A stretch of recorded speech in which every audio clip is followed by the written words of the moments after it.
Hello दोस्तों, स्वागत है हमारे YouTube चैनल में।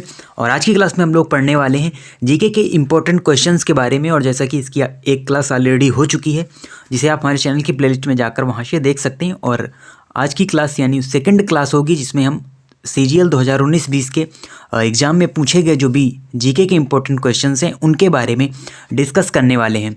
और कुल मिलाकर हम 18 सेट कंप्लीट करेंगे इस सीरीज़ के अंतर्गत, यानी 2019-20 के जो जीके के क्वेश्चन है। और इनकी जो PDF है वो आपको मिलेगी हमारे टेलीग्राम चैनल पर। डेली क्लास से पहले ही वो PDF वहाँ पर अपलोड कर दी जाती है, तो वहाँ से आप क्वेश्चन प्रैक्टिस कर सकते हैं और फिर यहाँ से क्वेश्चंस को मैच भी कर सकते हैं। तो चलिए स्टार्ट करते हैं आज की क्लास को और देखते हैं आज का सबसे पहला क्वेश्चन, जो कि रिलेटेड है एंशिएंट हिस्ट्री से।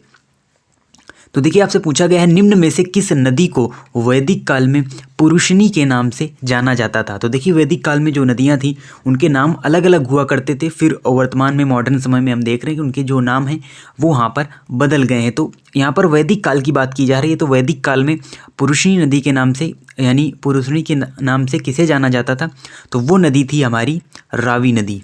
तो रावी नदी को ही पुरुषनी के नाम से जाना जाता था। उसके अलावा जो अदर ऑप्शन दिए हुए हैं वो भी एक प्रकार की नदियां ही हैं और इनको भी अलग अलग नाम से जाना जाता था। तो किसी भी से रिलेटेड आपसे क्वेश्चन पूछा जाए तो यहाँ पर आपका क्वेश्चन गलत नहीं होना चाहिए।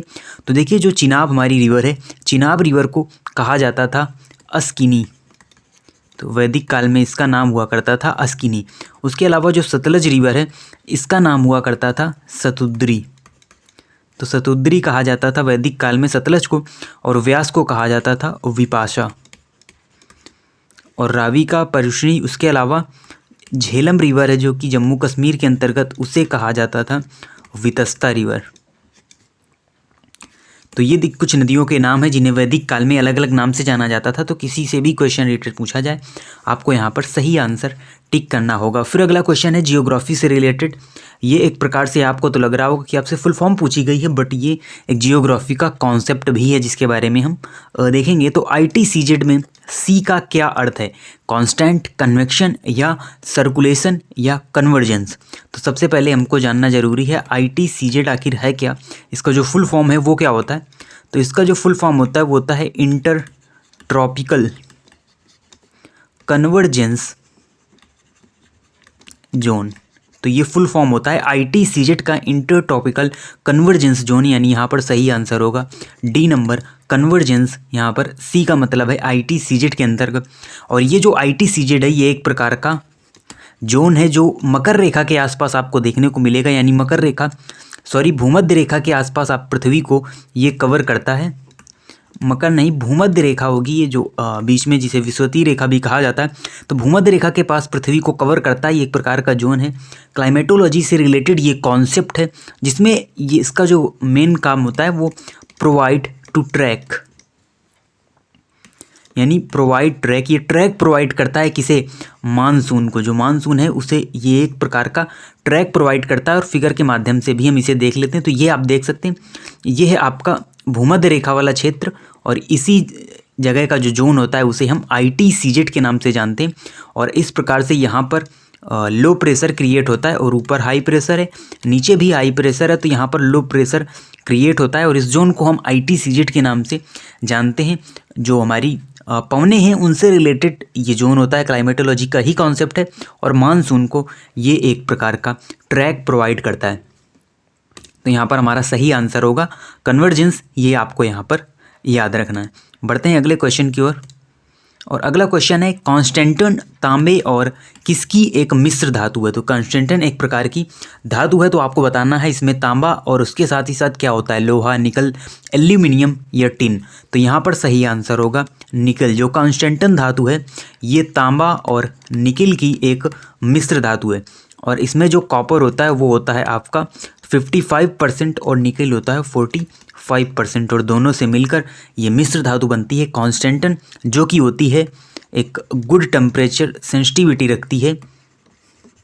ये जो मिश्र धातु होती है, यानी काफ़ी संवेदनशीलता होती है टेम्परेचर के प्रति इस धातु में। और ये मिलकर बनती है Cu और Ni से, यानी कि कॉपर और निकल से, तांबा और निकल से। बढ़ते हैं अगले क्वेश्चन की ओर। अगला क्वेश्चन है, भारत के संविधान में किस संशोधन के अंतर्गत वस्तु एवं सेवा कर लगाया गया था? तो वस्तु एवं सेवा कर यानी गुड्स एंड सर्विस टैक्स, जिसे हम जीएसटी के नाम से जानते हैं, तो जीएसटी किस संशोधन के अंतर्गत लगाया गया था? देखिए इसका सही आंसर है 101वें। तो 101वें संशोधन के संविधान संशोधन के अंतर्गत जीएसटी को यहाँ पर लगाया गया था, इम्प्लीमेंट किया गया था। और इसे लागू कब किया गया था? तो वो डेट भी आपको याद रखनी है, 1 जुलाई 2017 को इसे लागू किया गया था। और इसीलिए हम हर साल 1 जुलाई को मनाते हैं जीएसटी डे। तो 1 जुलाई को जीएसटी डे मनाया जाता है। उसके अलावा जीएसटी से रिलेटेड कुछ अन्य फैक्ट भी हैं जो हमको याद रखने हैं, कई बार पूछे भी जा चुके हैं। तो अगर हम बात करें जीएसटी का जो नंबर होता है, कितने अंक का नंबर होता है, तो ये होता है आपका 15। जिस प्रकार से आधार कार्ड 12 नंबर का, पैन कार्ड हमारा 10 नंबर का, उसी प्रकार से जो जीएसटी नंबर है वो हमारा 15 नंबर का होता है। उसके अलावा जीएसटी लागू करने वाला फर्स्ट कंट्री कौन था जिसमें पहले ही जीएसटी चल रहा है? वो है आपका फ्रांस। यानी जीएसटी को सबसे पहले फ्रांस ने लागू किया था। और भारत के अंतर्गत अगर हम बात करें फर्स्ट स्टेट की, तो वो है हमारा असम। यानी सबसे पहले असम में जीएसटी लागू किया गया था। उसके अलावा आपसे पूछी जाती हैं जो टैक्स स्लैब हैं, यानी कि जो कर की दरें हैं, वो क्या होती हैं जीएसटी के अंतर्गत? तो ये होती हैं आपकी 0%, 5%, 12%, 18% और 28%। तो ये दरें हैं जो जीएसटी के अंतर्गत इम्प्लीमेंट की जाती हैं। बढ़ते हैं अगले क्वेश्चन की ओर। अगला क्वेश्चन है हिस्ट्री से रिलेटेड। अंग्रेजों के साथ अलीनगर की संधि पर किसने हस्ताक्षर किए थे? यानी अंग्रेजों और किसके बीच अलीनगर की संधि हुई थी? अलीवर्दी खान, मीर जाफर, सिराजुद्दौला या मीर कासिम? तो इसका सही आंसर होगा सिराजुद्दौला। तो सन 1757 में आप सभी को पता है प्लासी का युद्ध लड़ा गया था अंग्रेजों और बंगाल के नवाब सिराजुद्दौला के बीच में। जो सिराजुद्दौला है ये बेसिकली बंगाल का अंतिम स्वतंत्र नवाब था, बंगाल का अंतिम स्वतंत्र नवाब था। उसके बाद नवाब तो बने बंगाल में, बट वो अंग्रेज़ों के अधीन ही रहे, यानी अंग्रेज़ों के द्वारा ही उन नवाबों को यहाँ पर चुना जाता था। और यहाँ पर सिराजुद्दौला के साथ प्लासी का युद्ध यहाँ पर हार जाता है सिराजुद्दौला, क्योंकि मीर जाफ़र के द्वारा इसे धोखा दिया जाता है और फिर मीर जाफ़र को अंग्रेज़ों के द्वारा बंगाल का अगला नवाब बनाया जाता है। तो उसी के बीच में यानी अंग्रेज़ों और सिराजुद्दौला के बीच में ही 1757 में ये संधि, अलीनगर की संधि को साइन किया जाता है। तो आपको इसका आंसर याद रखना है। बढ़ते हैं अगले क्वेश्चन की ओर। अगला क्वेश्चन है घरेलू परिपथ में प्रयोग किए जाने वाले फ्यूज के लिए मूल्यांकन के आधार पर किया जाता है। यानी किसके आधार पर हम फ्यूज का मूल्यांकन करते हैं? प्रतिरोध, विद्युत शक्ति, विद्युत धारा या वोल्टेज। तो देखिए बात करें अगर हम फ्यूज की, तो इसका बेसिकली वर्क क्या होता है?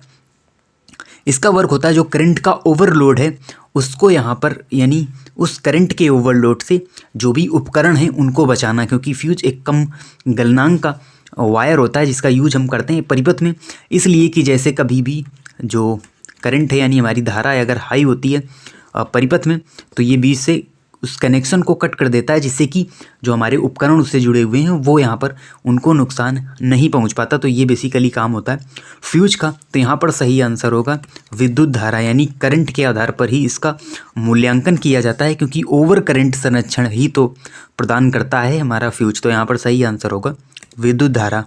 अगला क्वेश्चन है निम्नलिखित में से कौन सा वायुमंडल का निम्नतम स्तर है? तो देखिए वायुमंडल की यानी एटमॉस्फेयर की लेयर्स होती हैं और आपको बताना है सबसे यानी फर्स्ट लेयर कौन सी होती है, सबसे नीचे कौन सी लेयर होती है। तो देखिए हम एक फिगर के माध्यम से इसे अच्छी तरीके से समझते हैं। तो ये देखिए लेयर्स हैं एटमॉस्फेयर की, जिसमें सबसे पहले आप देख रहे हैं ट्रोपोस्फियर। और ये देखिए ये जो नाम है यहाँ पर तो आपको हिंदी में ऑप्शन दिए हुए हैं, बट देखिए इनके जो इंग्लिश में ऑप्शन है वो भी आपको याद होनी चाहिए। यानी इंग्लिश में जो इनके जो इंग्लिश ट्रांसलेशन है वो भी आपको याद होना चाहिए, क्योंकि कई बार आपको ये ऑप्शन नहीं दिए जाएंगे बट हिंदी में ही दे दिए जाएंगे ट्रोपोस्फियर। तो अगर आपको इंग्लिश में नहीं पता तो आप यहाँ पर क्वेश्चन सही नहीं कर पाएंगे, इसीलिए आपको पता होना चाहिए ट्रोपोस्फियर को क्षोभ मंडल कहते हैं, यानी क्षोभ मंडल को ही ट्रोपोस्फियर कहते हैं। तो सबसे पहली परत होती है यहाँ पर ट्रोपोस्फियर, फिर है स्ट्रेटोस्फियर, फिर है मीजोस्फियर, फिर है थर्मोस्फियर और फिर है एक्जोस्फियर। तो 5 परतें होती हैं बेसिकली एटमॉस्फेयर की, और ये क्षोभ मंडल और समताप मंडल में ही पाई जाती है। कौन सी? यानी समताप मंडल में पाई जाती है आपकी ओजोन लेयर। उसके बाद करमन लाइन है, यहाँ पर जो सैटेलाइट्स हैं उनको स्थापित किया जाता है, ये हमसे उल्का पिंड आने से बचाती है परत।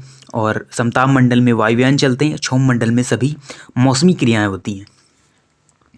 तो ये आपको याद रखना है। ट्रोपोस्फीयर का कहा जाता है यहाँ पर क्षौम मंडल, स्ट्रेटोस्फीयर हो गया आपका, समताप मंडल, फिर मध्य मंडल, आयन मंडल और बाह्य मंडल। तो ये इसके हिंदी रूपांतरण। तो सही आंसर होगा यहाँ पर क्षौम मंडल सबसे निचली परत है। फिर उसके बाद आता है आपका स्ट्रेटोस्फीयर यानी कि समताप मंडल, और बाह्य मंडल को हम कहते हैं एक्सोस्फीयर, और ये होता है आपका मीजोस्फीयर। तो इंग्लिश में नाम भी इनके आपको याद रखने हैं। अगला क्वेश्चन है यहाँ पर, ग्लूकोज के एक अणु के श्वसन द्वारा एटीपी के कितने अणु प्राप्त होते हैं? तो देखिए, जब ग्लूकोज के एक अणु का यहाँ पर श्वसन होता है तो उसके द्वारा एटीपी के 2 अणु हमको प्राप्त होते हैं। तो ये यहाँ पर इसका सही आंसर होगा। अगला क्वेश्चन है, निम्न में से कौन सा राज्य नेपाल के साथ अपनी सीमा साझा नहीं करता? तो यहाँ पर जो आपका सही आंसर होगा वो होगा असम, यानी असम नेपाल के साथ अपनी सीमा नहीं साझा करता। उसके अलावा जो उत्तर प्रदेश है ये भी नेपाल से इसका जो बॉर्डर है वो शेयर होता है। उसके अलावा पश्चिम बंगाल, बिहार, ये सभी अपना बॉर्डर नेपाल के साथ शेयर करते हैं, बट जो असम है ये अपनी सीमा नेपाल के साथ साझा नहीं करता। तो ये क्वेश्चन भी आपको याद रखना है। अगला क्वेश्चन है, उत्तरायण का त्यौहार विशिष्ट रूप से किस राज्य में मनाया जाता है? देखिए, जो उत्तरायण का त्यौहार है इसे मकर संक्रांति के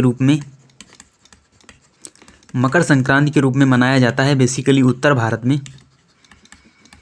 और ये जो त्यौहार होता है ये सूर्य भगवान को समर्पित होता है। सूर्य भगवान को समर्पित ये त्यौहार होता है उत्तरायण का त्यौहार, जो कि मकर संक्रांति यानी कि 14 जनवरी के आसपास ही और मनाया जाता है। और ये यहाँ पर जो विशिष्ट रूप से गुजरात में मनाया जाने वाला त्यौहार है उत्तरायण का त्यौहार। वैसे इसके साथ ही साथ अलग अलग राज्यों में भी इस त्यौहार को अलग अलग नाम से मनाया जाता है। तो ये हमारे आज के इम्पोर्टेंट 10 क्वेश्चन थे जिनको हमने अच्छी तरीके से कंप्लीट किया। साथ में हमने डिटेल इन्फॉर्मेशन भी दी, यानी उन क्वेश्चन से रिलेटेड अगर अदर कोई क्वेश्चन बनाया जाता है तो वो भी आप वहाँ पर सही टिक करेंगे। इसकी PDF ऑलरेडी हमारे टेलीग्राम चैनल पर अवेलेबल है, वहाँ से आप उसकी प्रैक्टिस करें और इन क्वेश्चन को अच्छी तरीके से पढ़ें और इसी तरीके से चैनल से जुड़े रहें। मिलते हैं आपसे नेक्स्ट वीडियो में, तब तक के लिए धन्यवाद।